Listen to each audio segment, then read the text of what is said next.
भगवान की जय।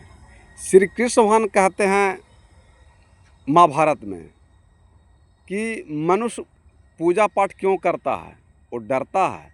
कृष्ण भगवान कह रहे हैं कि छले ही छल का देवता, छल ही छल का पाप, और छल ही छल का पाप, और डर ही डर को पूजता, डर कर अपने आप। छल ही छल का देवता, छल ही छल का पाप, डर ही डर कर पूजता, डर कर अपने आप। मनुष्य के अंदर में अगर डर नहीं रहता बुरे कर्म का, तो कोई देवता देव को पूजने नहीं जाता। एक कटु सत्य बात है, लेकिन मनुष्य को डर है कि जो हम गलत कर्म किए हैं वो कहीं ना कहीं हमको नुकसान क्षति पहुंचा सकता है। इसलिए आदमी छल ही छल का देवता। आप दूसरे के साथ छल कीजिएगा तो वही देवता आपके साथ छल करेंगे।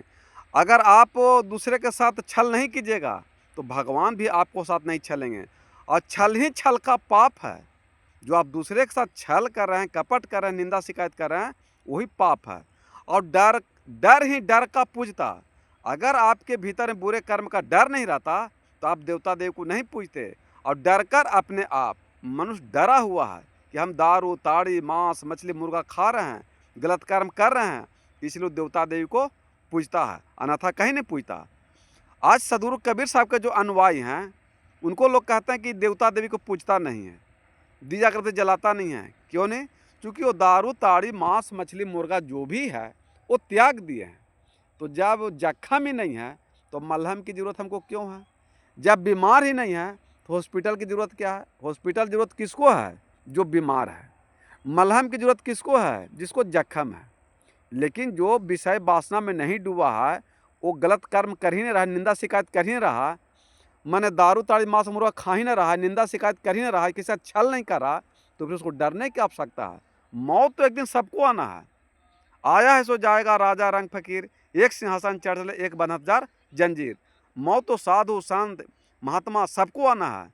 लेकिन इसका मतलब ये नहीं कि साधु संत का भी मौत आए तो पाप था। मौत एक दिन सबको आना है, जहना आवे उसको रोक नहीं सकता है। इसलिए अपने को छलिए मत। आप अपने से छल रहे हैं, भगवान को नहीं छल रहे हैं। इसलिए अपने को कभी छल नहीं करना चाहिए।